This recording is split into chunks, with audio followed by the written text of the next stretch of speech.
కానీ ఒక ముఖ్యమంత్రిగా, ఒక మంత్రిగా, రాష్ట్రానికి ఒక ఉప ముఖ్యమంత్రిగా ఉన్నటువంటి వీళ్ళ ముగ్గురు యొక్క ప్రతి పర్యటన కూడా అధికారికంగా రాష్ట్ర ప్రజలకి, రాష్ట్ర ప్రభుత్వంలో ఉన్న అధికారులకు తెలిసి తీరాలి.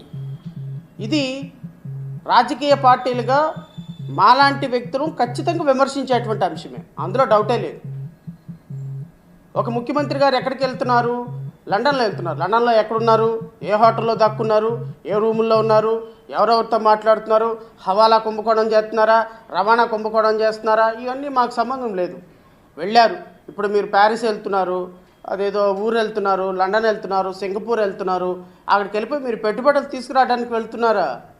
ఎవరు పిచ్చోళ్ళు కూడా ఎవరు అనుకోరు పెట్టుబడులు తీసుకురావడానికి చంద్రబాబు నాయుడు, నారా లోకేష్ వీళ్ళు ఫారెన్ వెళ్తున్నారు, ప్యారిస్ వెళ్తున్నారు అనేది ఎవ్వరు అనుకోరు. కానీ శంఖంలో పోస్తే తీర్థం అయినట్టుగా మీరు ఆ పర్యటనను అధికారికంగా దానికి ఒక పేరు పెట్టాలి.